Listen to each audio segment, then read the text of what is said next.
So I wanted to deliver on that. So as you all know, we announced our first tranche of sanctions in less than a day after the beginning of the invasion, with allies and partners from the European Union, the United Kingdom, Canada, Japan, and Australia. And what we wanted to provide to all of you today is an overview of what we're seeing as an impact on the Russian economy. Obviously, the bite of these sanctions has not taken place yet, so this is largely in anticipation. So let me just go through a couple of these points. Borrowing costs for the Russian government has spiked to almost 11%, highest since 2015. Foreign investors are fleeing Russia. The ruble is trading at its weakest level since November 2020, one of the weakest currencies in the world. In response to inflation risk, the Russian central bank has hiked rates 8 times in the past year to 9.5%. And Bloomberg reported, just going to cite Bloomberg there, that the fortunes of Russia's super rich have tumbled $32 billion this year, with the escalating conflict in Ukraine poised to make that wealth destruction much larger. So as I started off saying, this is before the bite even takes place, and this is just after the beginning. I mean, we've only had obviously a first tranche here, but this is a vicious feedback loop that will get more severe if Putin doesn't escalate. So as he's looking at the impact on his own economy, on his rich and wealthy oligarch friends, and on the people of Russia, these are the facts, regardless of what you're hearing from the Kremlin about the impact. Also, just wanted to note, because I know that we put out these sanctions when a lot was happening yesterday, just wanted to give you a little bit more detail of them. Obviously, you hopefully have seen the announcement and the statement from the president about Nord Stream 2. We can come back to that, but that is an additional step today. And also on banks, in the announcement we made yesterday, what we did was we used our most powerful sanctions tool to target 2 major state-owned Russian banks for the first time. That is the significance. These banks can no longer, what it means is they can no longer make any transactions with the United States or Europe, and their assets in the financial system will be frozen. They are the glorified piggy banks, some of the glorified piggy banks for the Kremlin, including one of them, which is a key financial institution where support military finances has been held. And this will have a significant impact on Russian leadership in the inner circle because they're state-owned banks controlled by them. We also were clear yesterday, but again, there was a lot going on, so I just wanted to touch on this lightly, that no financial institution is safe. And the authority that was announced yesterday means that we can expand this to other financial institutions in Russia, and we have every capability and capacity to do that. Second, we made an announcement about sovereign debt. And essentially this means, I know there's been some commentary out there, some from Russia, of course, that they have a rainy day fund. A rainy day fund is limited. A rainy day fund means you can only tap into it until the rainy day fund is done. The ability to purchase sovereign debt means that you can gain access to additional funding. And what we are essentially doing is cutting off their ability to tap into that from the United States and Europe. Finally, on elites, what is significant about this, and somebody asked me this question about what's different. So some of the people who were sanctioned yesterday are repeat people that we have sanctioned in the past. But the additional step we took was that we sanctioned family members, because what we've seen in terms of tactics that they've used in the past is they have moved, they're very sophisticated, some of these oligarchs, no surprise, they've moved money around to children, to family members, so they could still have access to it. And we wanted to reduce the likelihood of that, so that is an additional step we took. So just wanted to cover that. One other note, today also marks 100 days since the president signed the bipartisan infrastructure law. Time flies. It's also day 400 of the administration. In the past 100 days, we've hit the ground running, rolling out nearly $100 billion worth of programs and funding to state and local governments. This funding will help rebuild crumbling roads and bridges, replace lead pipes, help provide high-speed internet to every family in America, and produce concrete results that change people's lives for the better. To continue this momentum, today the Department of Transportation announced nearly $450 million available to strengthen port infrastructure and supply chain resiliency, and obviously there is more to come. Chris, your first day in the AP seat. Welcome to the front of the room. No pressure. So a few questions about Ukraine. First, talk about the impact of the economy on Russia. Ukraine is also feeling a lot of economic pain right now. What more is the White House prepared to do to shore up their economy, providing with financial assistance? Well, we have provided them an extensive amount of financial assistance, including recently announcing $1 billion in loan guarantees. And that is something we are open to building upon. And we are going to continue to assess what the impact is on the Ukrainian economy, what is needed on the ground. That applies to both access to economic assistance as well as humanitarian assistance. So I don't have anything to announce today, but we will continue to be a large provider and supporter of financial and economic assistance to Ukraine. A new AP poll found that only 26% of Americans want the U.S. to play a major role in this crisis.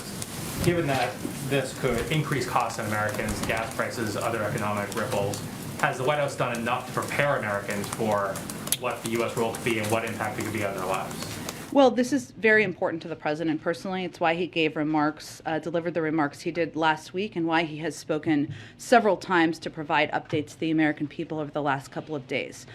Two pieces I would note that I think are very important as Americans are tuning in and learning more about this potential conflict, this conflict that's underway, I guess I should say, between Russia and Ukraine. One, the president has no intention of sending U.S. military or U.S. troops to fight in Ukraine.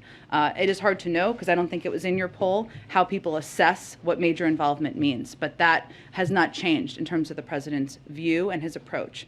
Second is he is going to do everything he can to reduce the impact on energy costs for the American people. And that means engaging closely with partners around the world. It means considering a range of options that are all on the table to reduce the impact on the oil markets. And that is what would impact energy costs.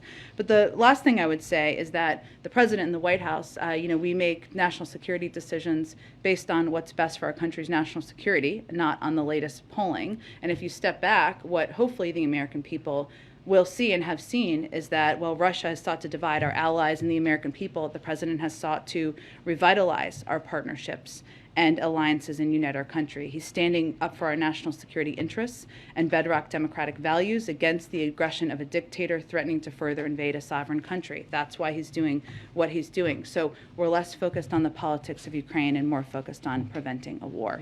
The other question I had was, yesterday the administration said the goal of the sanctions is to prevent and deter a wider invasion of Ukraine. If Russia does attack, as U.S. officials are warning that they're imminently prepared to do, does that mean that strategy has failed? Well, I would say as we look at it, we're focused on accomplishing two things. One is implementing serious costs for the actions that have already been taken. So the actions in the Donbass, and we've taken steps beyond what we did in 2014, which obviously I just outlined at the beginning of the briefing. Second, yes, deterrence is part of our objective. If he goes further, we will go further. We have a range of tools at our disposal. I mentioned some of the potential financial steps we could take that could impact financial institutions.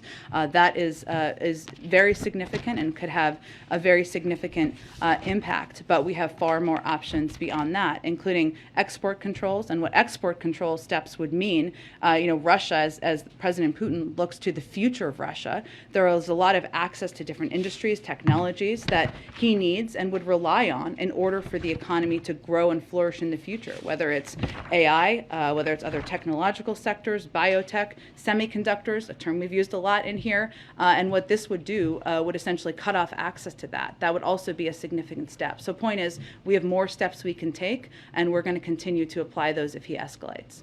Thanks, Jen. Given the possibility that an attack seems particularly high today, can you walk us through how the president is spending his day, how his security team is spending the day, if they're doing anything in these what could be these final hours before an attack, if that's the case? Well, I've seen the reporting on this, but let me be very clear. We have been saying for days that Russian military forces are in an attack position. That has not changed. They are capable of operationalizing at any point in time. We are in constant contact with the Ukrainians about their positioning, about their capacity and capabilities. We're not predicting a day, a moment, or an hour. That has been our assessment and what we've been communicating with the Ukrainians for some time now. Let me tell you, though, something else that we're also seeing or assessing right now. We believe, obviously we've laid out a game plan that we believe that President Putin has been implementing over the course of the last several weeks, if not longer. It's clear, and what our assessment is that President Putin did not expect the United States to have the level of information that we have, did not expect us to put out this amount of information that we have put out, did not expect the global community to be as unified, including in how unified the global community was in putting out the sanctions yesterday. And what we're seeing now, our assessment is that he is improvising, adapting, and we're having to respond and adapt his own actions to as we are responding to him. So we don't have a new assessment. I will tell you that what the president is doing is what he has been doing for several days now, which is continuing to meet and engage with his national security team. Obviously, he had a PDB this morning, and he will receive regular updates from his team. He will continue to engage closely with partners and allies, something that he has been doing for several days now. But that is a continuation of what our engagement has been. Given that we could be looking at an imminent attack, is there anything this White House, this president believes he can do to stop it? Well, I think what's important to note here is we have been saying imminent for days now. And what I'm conveying to you is that we're also seeing adjustments by President Putin, or the need to adapt in response to what our actions and what our response has been. So what the president has been doing has been continuing to work with partners and allies to ensure we remain united, to leave the door open to diplomacy, but to make very clear to President Putin and to our partners around the world that there will be significant consequences beyond what we have done already should he invade further. Go ahead, Jen. Jen, what's the next trigger point for new sanctions? Obviously, yesterday's was the start of the invasion. What does Putin have to do next to see another wave? I'm not going to give you a detailed, if he does this, we will do that. I would only just reiterate what I said a little bit earlier, which is that we have the specific authority based on the announcement made yesterday to take additional steps as it relates to financial institutions in Russia. There's additional enormous financial institutions, the two largest banks, for example, which were not a part of the announcement we made yesterday. There's an additional steps we've expressed an openness to, including taking steps as it relates to export controls. So these are assessments we will continue to make internally, and we have a range of tools that we are prepared to, steps we are prepared to take should he further escalate. On Monday, when President Putin made clear that he was sending troops into those two breakaway regions, the White House initially said that does not constitute an invasion because Russia already has troops there. This is just more overt. The next day, President Biden came out and said this is the start of invasion. What happened overnight? What changed to lead to that change in rhetoric? Well, I talked about this a little bit yesterday, but what we looked at and what we assessed were a range of steps. I'm not obviously going to get into military assessments or movements today, just like I didn't yesterday, but we looked at a couple of steps, including President Putin taking steps as it relates to the Duma to ask for authority to take additional military action beyond that region. We looked at his recognition. We looked at the positioning of troops and military, and we looked at the range of steps over that period of time to assess and make that decision. I would also note that our Deputy National Security Advisor was on TV conveying that morning as well. All right, and just lastly on this, the president of Russia, President Putin, said on Monday that he felt the West was going to impose sanctions basically regardless of what they did. Given that, you're obviously trying and effectively putting a lot of pain on the Russian economy. Do you think these sanctions will actually be a deterrent? Well, I think that is a decision for President Putin to make. I mean, there are statements he has conveyed in terms of what he wants to achieve here, right? The division of NATO, the opposite is happening, right? He wanted to see Nord Stream 2 move forward, a key prize for him. That is obviously not happening. He wants to have a flourishing economy for the Russian people. Just even without the bite of our sanctions, that is clearly not happening. So this is an assessment he's going to have to make, and we expect he'll hear from people around him who are being impacted and other people in Russia about the impact of these sanctions. Go ahead. Does the White House share the assessment of the Australian Prime Minister today that an attack is likely within 24 hours? I'm not going to give an additional timeline to it. We have been saying it could happen at any time, and they are in attack position for some time now, but I'm not going to give you an additional day, hour, moment. Well, just to follow up on that, you have been saying that it's imminent for some time. You guys stopped for a little bit, then you went back to it. Has there been a new warning to the Ukrainians in the last 24 hours or so? Because it seems that CNN and others are reporting that they have shared new intelligence. about the threat of just how quickly an attack could happen? We don't know what that's based on. We have been conveying, in close touch with the Ukrainians, we have been conveying that they are capable of operationalizing at any time. That has been the case. I'd also note that obviously our preference would be that President Putin doesn't further invade. And as I said a few minutes ago, what we're also assessing is that he has had to adjust, adapt to the strength of the unity of the global community, to what our reaction has been, and he has been forced to need to respond and adapt his own actions. We will see. We still very much anticipate and predict that he will invade further. But again, we're also seeing an impact on how he's behaving. And on Nord Stream 2, last month the White House opposed an effort on Capitol Hill to put sanctions on this pipeline. Last year, of course, President Biden waived the sanctions on that, and now today he is imposing the sanctions on it, which is a pretty big shift. So can you just explain the changes and where you... Well, we don't see it as a shift at all. We've never supported the pipeline. It was 90% built when the president took office. We've always spoken out against the pipeline. The question was, what was the most effective step in order to have the result that we have now over the last 24 hours? And there were calls by some in Congress to do preemptive sanctions on, or earlier sanctions, or take earlier steps, I should say, on Nord Stream 2. We disagreed with that strategy. We worked through a diplomatic path with the Germans. You saw the German chancellor make the announcement yesterday, and the announcement today was complementary to that. So the change is just because you were waiting on the Germans to take the first step here? Well, actually, it was that we felt a diplomatic approach would be the most effective approach, and we have succeeded in our efforts, and we didn't think the alternative approach was the right one. My last question, a French official recently told the Wall Street Journal that during his last visit, the French president found Putin was more rigid, isolated, and had basically gone into a sort of ideological and security-minded drift. The president recently spent about an hour on the phone with him. Obviously, he knows Putin pretty well. I wonder if he has seen a change in the Russian leader. I don't have any personal observations by President Biden about President Putin to read out, but I think we all watched, including the president, the speech or read it from the other night and saw a leader who was outlining a case for war to his public, one that was based on revisionist history, and whether that's based on isolation or not, we'll leave that to others to assess. Go ahead. Thank you, Jen.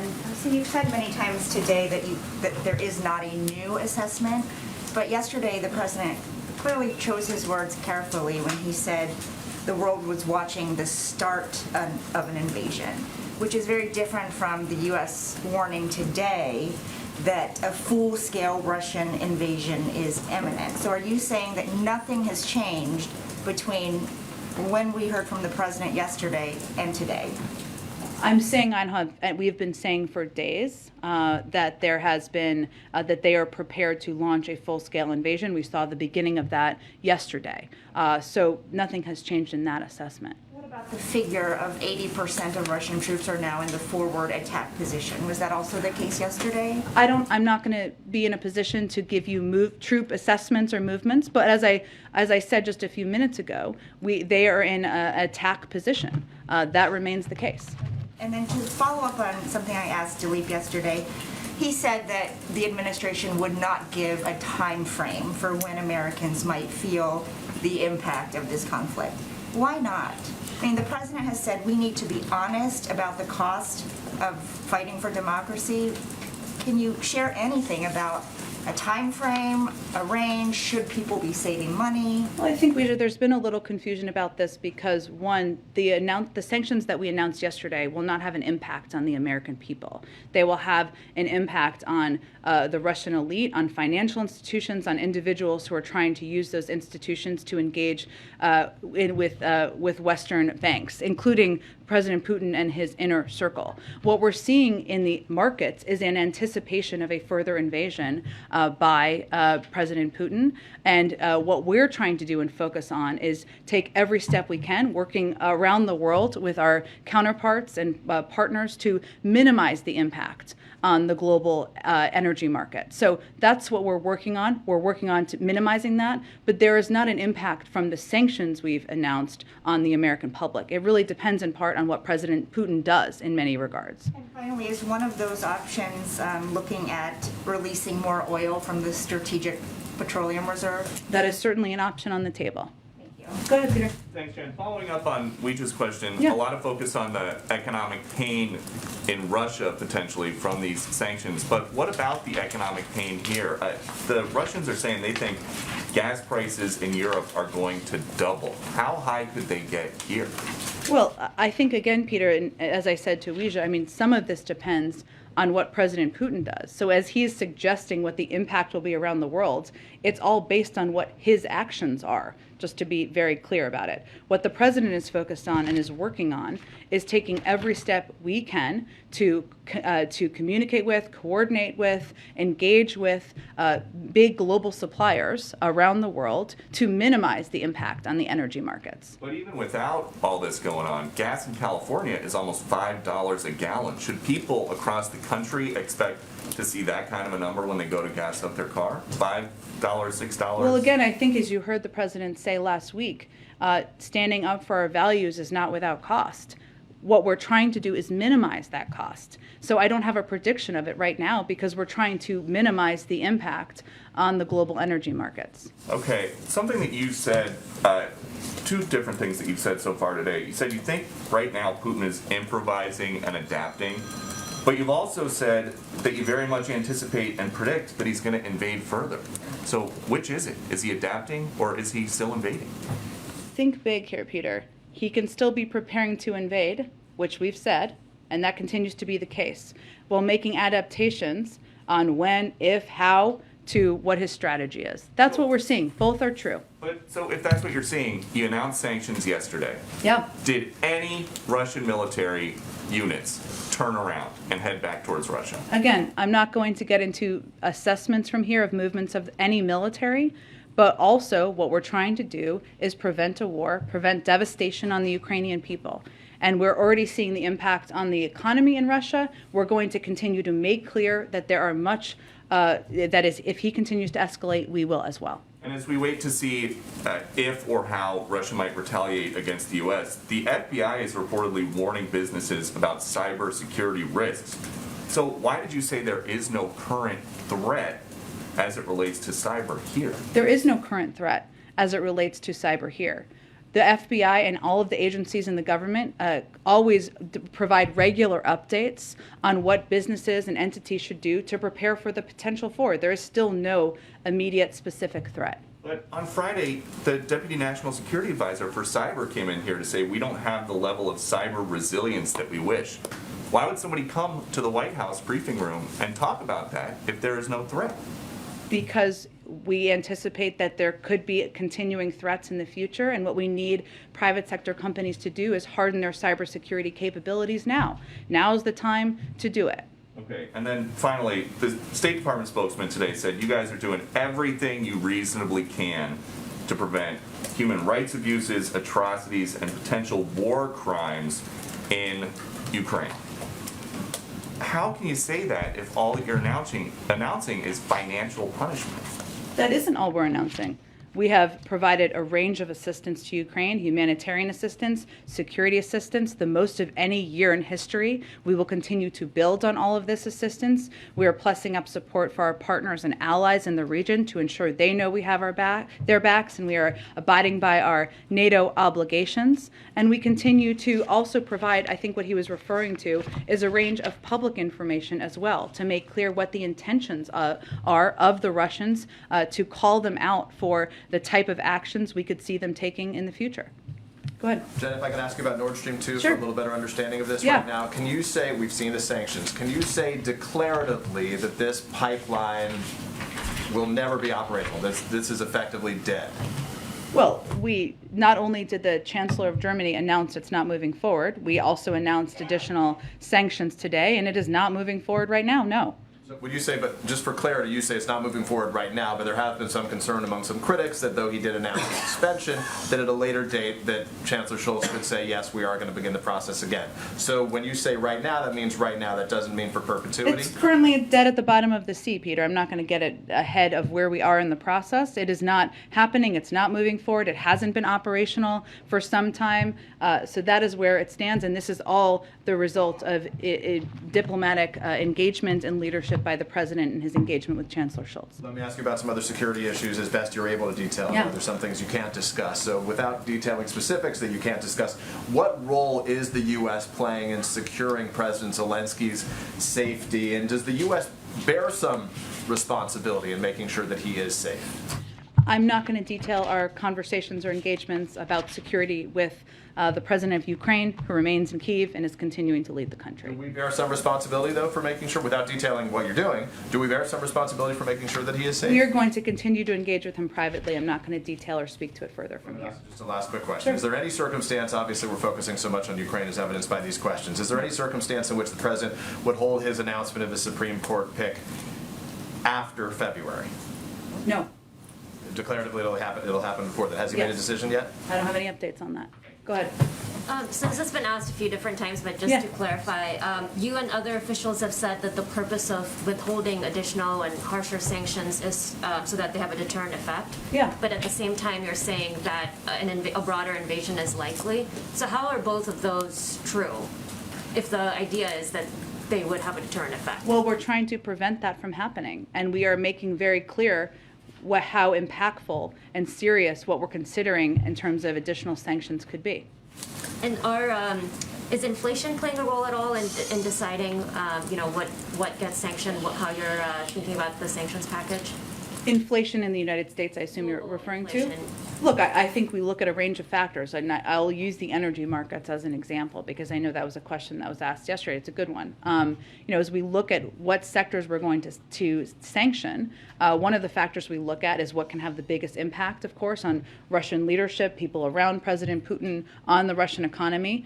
What we're trying to minimize is what impact there's going to be on the United States and global markets in a lot of ways. And if you look at energy, the energy sector as an example, sanctioning them further could also mean that President Putin and people around him get richer. So we look at a range of factors, and certainly the impact on the global economy is a factor as we consider options. Go ahead. If Russia does launch a full-scale invasion of Ukraine, should we expect to hear from the president as we have in the last few days? I would expect you would, yes. He would address the nation in some televised fashion. I would expect you would hear from the president as you have. And then can you explain a little bit more for people who are trying to follow this continuing situation with Russia and Ukraine, why would the U.S. not directly sanction Putin at this time? It remains an option on the table. What I would say to people who are trying to understand why is that sanctions are designed to, we've always designed them to increase, be escalatory. That would be an escalatory step, as would be sanctioning the largest banks, the very largest banks, and additional components of the financial sector, as would taking export control steps be. So there's a range of escalatory steps we have as options. Go ahead. You mentioned the sanctions on oligarchs at the top, and the president was a little unclear in his wording yesterday. He said that sanctions on Russian elites wouldn't start until today. That was crossed out in the transcript to yesterday.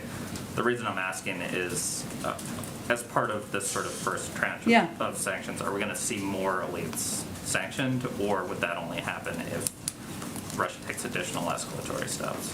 I can check if there are additional ones. I'm not tracking additional ones that we're holding for a rollout. I will note on your first part of your question that for the elite individuals, if they were to have used their bank card, I guess, to make a financial transaction, it wouldn't have been working yesterday. There was a cyber attack on Ukrainian government websites today. I know the NSC has already said that it was sort of similar to the one that we saw on Ukrainian banks earlier and would be in keeping with what you expect from Russia, but I'm wondering if at this point you've made a definitive determination that Russia was responsible, and if so, if you have any sort of retaliation or response to we have not attributed today's activity yet. That would be very fast, even fast for us, as fast as last week was. We do consider it, as I think some of my NSC colleagues said, to be consistent with the type of activity Russia would carry out in a bid to destabilize Ukraine. It's consistent with what we saw last week, where we attributed similar incidents to the Russian government, and we, of course, consider these further incidents to be consistent with the type of activity we've seen Russia take over the course of time. We are in conversation with Ukraine regarding the cyber-related needs, including as recently as today, and we're going to move with urgency to assess the nature and extent of this, what steps need to be taken, and therefore our response. And then the president's got a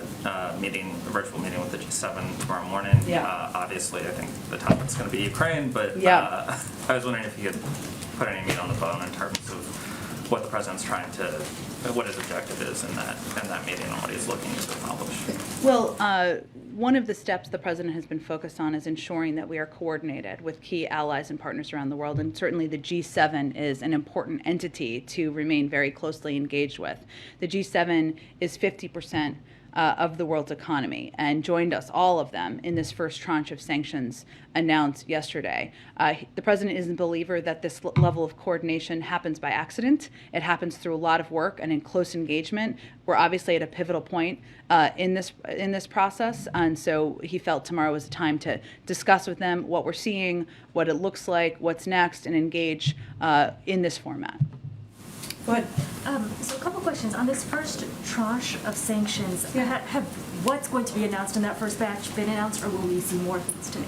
The first tranche has been announced, and obviously the Nord Stream 2 announcement today is an additional part of that. I can certainly check if there's anything additional coming at this point beyond for the first tranche, not that I am aware of, but I will check and make sure that's correct. And then when you all talk about this first tranche of sanctions, can you give us a sense of like how many tranches, if that's the right word, are in this toolbox that you have to apply? I mean, how many sets of sanctions are we talking about? I understand the question. It's hard for me to give that assessment. It really depends on what escalatory actions President Putin takes. If he goes further, we will go further. What that looks like, I can't outline for you at this point in time. I gave you the sense a little bit of what some additional options are, right? Export controls, sanctioning additional financial institutions, larger financial institutions. Those are all on the table, as are other options. But in terms of what the breakdown of tranches would look like, I can't outline that for you at this point from here. And in terms of the cyber attack, we just were asked about, will the U.S. or could we expect the U.S.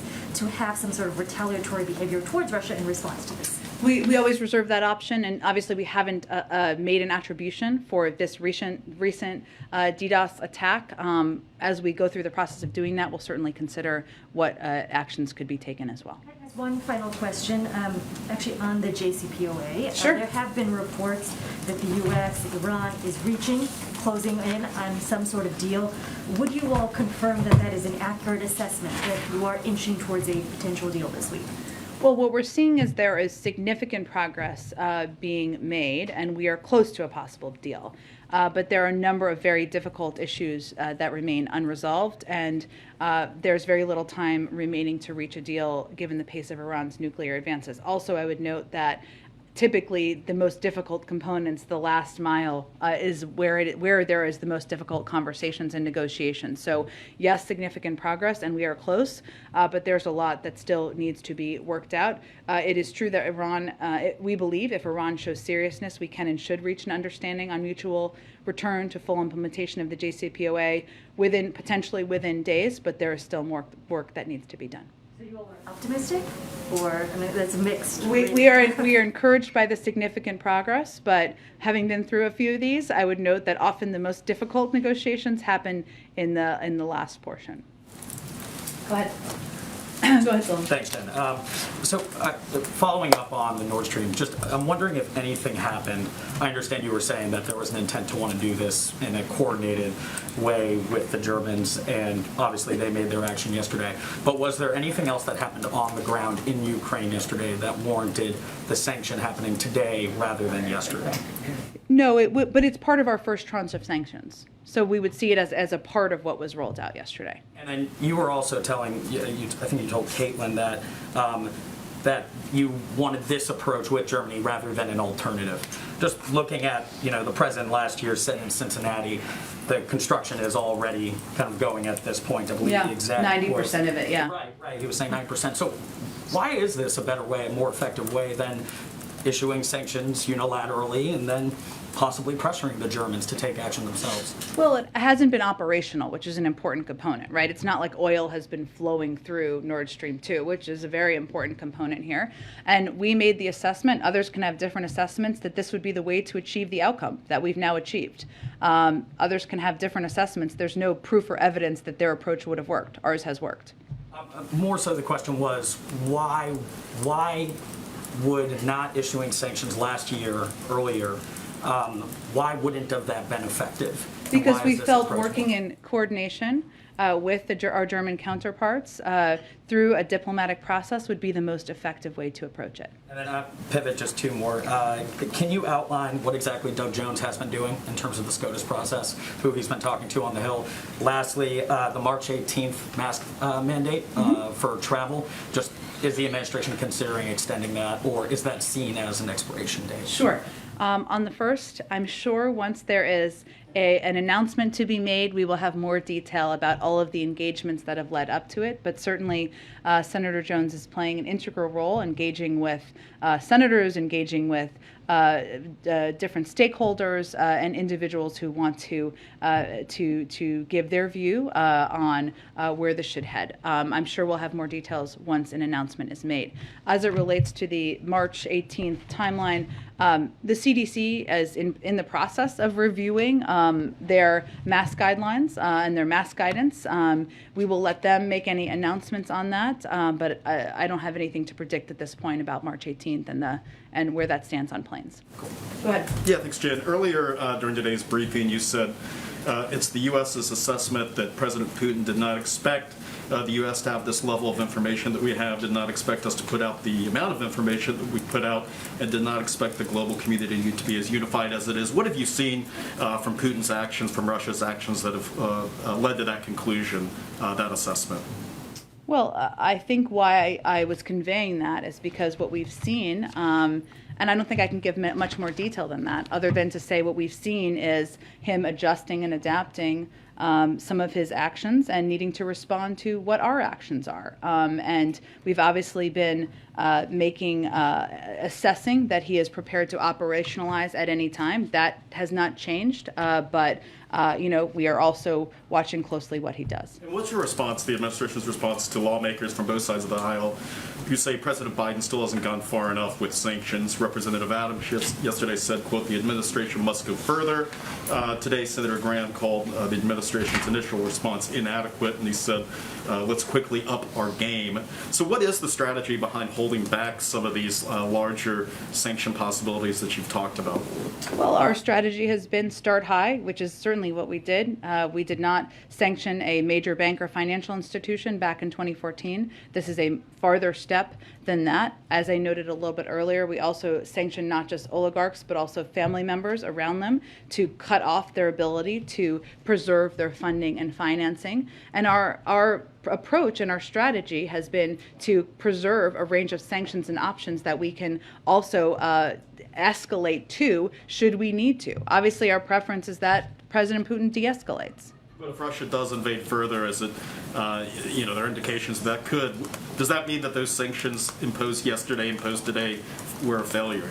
Well, again, part of them were costs. Part of them is an effort to prevent a war. We're doing that not alone, but in coordination with our partners and allies around the world. That is the way to do it. That is the strong way to do it. That is the effective way to do it. There may be others who have different points of view. They're welcome. It's a free country. They can have those points of view. But our approach has been to date to respond with strong sanctions, to start high and build from there, and that is what we will continue to do if he escalates. And lastly, on the Supreme Court nomination process, can you confirm that the interviews are now finished ahead of an announcement before the end of the month? I'm not going to confirm any details about the process. I would note that we are 5 days away from the end of February, if my math is correct. The interviews are typically late stage in the process, so we are getting close to an announcement. Go ahead. Thanks, Jen. I want to ask about food prices, but first a quick question about Ukraine. Just a short while ago, separatists in eastern Ukraine formally asked President Putin for military help. Is that a signal that the U.S. expects a broader invasion is about to begin? Well, I think as we've said from the beginning, there are going to be a range of false flag operations that we have expected to and laid out the playbook to see. This is an example of it. That is suggesting that they feel under threat. By whom? The Ukrainians, that the Russians are threatening to attack. So we'll continue to call out what we see as false flag operations or efforts to spread disinformation about what the actual status is on the ground. And Americans, they just experienced their most expensive Thanksgiving. This conflict will likely drive up food prices, grocery prices. What does the White House minimizing the impact of even higher grocery prices actually look like? I don't think we've ever minimized the higher impact of the cost of food. I would note, let me finish. Factually, I think the price of a turkey just a couple of months ago was about $1 more. If we just look back at the facts of what was actually happening at the time. And we've talked a bit in here about our concerns about meat conglomerates jacking up the prices. If people go into the store and they try to buy a pound or 2 pounds of meat, what we're seeing as the impact of not enough competition in the industry. But the president has repeatedly expressed concern about cost for the American people. That's one of the reasons he continues to press for steps with Congress that will lower significant costs on people's budgets, whether it's childcare, healthcare, elder care, whatever it may be. That is a central part of his economic agenda. Go ahead. Thanks, Jen. You've said, and the president has said several times that, to Americans that the U.S. is not sending the military into Ukraine, not going to war with Russia. And I just wanted to ask, given that you're warning of a full-fledged invasion, potential attacks on Kyiv, how the administration is as confident as it is that that won't become necessary at some point, that there won't be any need down the road for military engagement with Russia? That is not a decision the president is going to make. Based on? We are not going to be in a war with Russia or putting military troops on the ground in Ukraine fighting Russia. So ultimately, if Vladimir Putin takes all of Ukraine, that's a situation that the administration is not going to condemn, obviously going to punish economically, but that's not something that will be engaged militarily. Well, that is several steps down the road. But what I will tell you is the president has been crystal clear and consistent. He is not sending U.S. troops to fight in Ukraine. That has not changed. Has there been any discussion of the strategy of saying that, though, so publicly and potentially giving Putin an indication that the U.S. and NATO allies are willing to cede that sphere of influence outside of NATO boundaries to him? Again, I don't know how many more times I can say it. There's no scenario. The president is not sending U.S. troops to fight in Ukraine against Russia. We are taking a range of other steps, as you've touched on, but I would say they're quite significant. Not only are we the largest provider of security assistance, humanitarian assistance, and economic assistance to Ukraine, but we have also taken significant steps to plus up not only our NATO forces and our force posture, but the force posture of our partners in Eastern Europe to make sure they know we have their backs and support them. We will continue to plus this all up. But the president is not sending U.S. troops to fight in Ukraine. That hasn't changed. Go ahead. Thank you, Joe. This is a little bit related to Eli's question. So it's very clear what Russian escalation could be, right? Go from today to the whole of Ukraine, or bombarding Kiev, or there's a lot of things along the way. You've laid out all sorts of different sanctions that are being considered. Yeah. But what is the arc? Because it's very clear what the Russian arc could be, right? Could ultimately go to whatever, occupying the whole Ukraine, let's say. What is the arc of the U.S. response? Like, what's the equivalent to, smashing Kiev to pieces? Again, I'm not going to outline if this, then that from here. And unless you know something the rest of us don't know, I don't know that anyone knows exactly what the next step will be. As much as we're seeing them positioning their military forces for attack. Obviously, until they further invade, they haven't further invaded, right? If they do and take escalatory steps, we will take escalatory steps. What those look like will depend a lot on what the actions are. Okay, one other question, please. We've got the G7 virtual meeting tomorrow. The president's made a lot of outreach to allies, obviously. Is any consideration whatsoever being given to some kind of last-ditch outreach to the Russians, either from the president or him encouraging the Europeans to have another go at it? Well, I talked about this a little bit yesterday. I mean, a couple of days ago, obviously the president made clear, or we made clear on his behalf, that if they didn't invade, that he was open to engaging with President Putin. And that would follow a meeting or engagement between our Secretary of State and Foreign Minister Lavrov. Obviously, we're in a different point at this point in time, and it doesn't feel appropriate or the right step to have those diplomatic engagements right now. We will always leave the door open. If they de-escalate, we will certainly proceed with diplomatic engagement. But no, we're not considering a meeting with President Putin or engagement with him right now. Go ahead. Hi, I have a question on Mexico, but first on Ukraine. Sure. On the sanctions on Nord Stream 80, can you confirm that they will only affect Gazprom and not the 4 European companies that are shareholders of the consortium?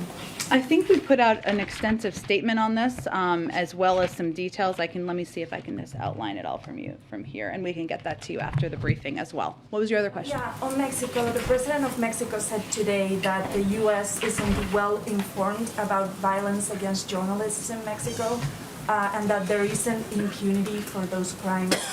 Are you worried that he's downplaying the risks that journalists face in that country?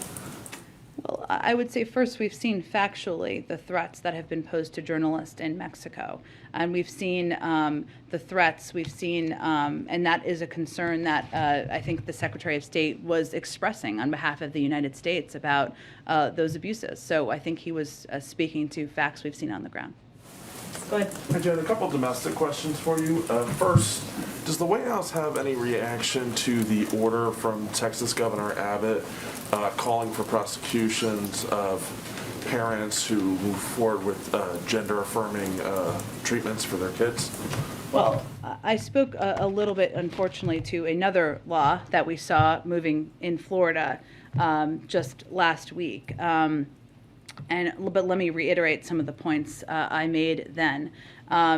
There are efforts in some states, not just Texas, but also Florida, unfortunately others, designed to target and attack the kids who need support the most, LGBTQI+ students who are already vulnerable to bullying and violence just for being themselves. This isn't an isolated action, as is evidenced by multiple states pursuing this.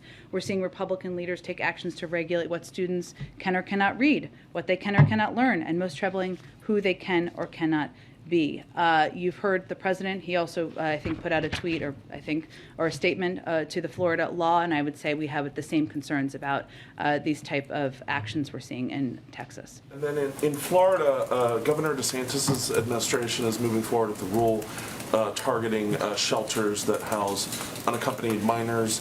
Does the Biden administration have any contingency plans for the unaccompanied minors who may be affected by that rule in terms of their housing? Well, I think this is an important thing to call out here, because what we're talking about here is, one, it's our view, it's our responsibility, I should say, as an administration to responsibly and safely care for unaccompanied children. We're talking about minor kids here. So HHS is currently examining all legal options available at its disposal to ensure that our shelters continue to provide services to the unaccompanied minors in our care. I would remind you all that there have been kids in Florida, these facilities, since 2005. I mean, these facilities have been open for 17 years now, being overseen by the Office of Refugee Resettlement. So we're obviously looking at legal options here, but I also would say this is, really flies in the face of what should be a moral view of anyone, that caring for the safe care for unaccompanied children should be a part of what we all want to be active participants in. Go ahead. Thanks, Jen. So the Justice Department today announced that they are ending the Trump administration's 2018 China initiative and replacing it with a broader approach towards more countries: Russia, Iran, North Korea. I know that justice officials have spoken about this, but if you can elaborate from this podium the reasoning behind that, and especially in addressing the complaints of discrimination from Asian Americans. I would have to dig further into this, Patsy. I'd really point you to the Department of Justice. I'm not sure we have more to add from here. And then just on the global pandemic response, can you confirm the amount of funding that the administration has requested from Congress? We're hearing this number of $5 billion that activists say is not nearly enough to help vaccinate the world, as well as to stop new variants from attacking the U.S. as well.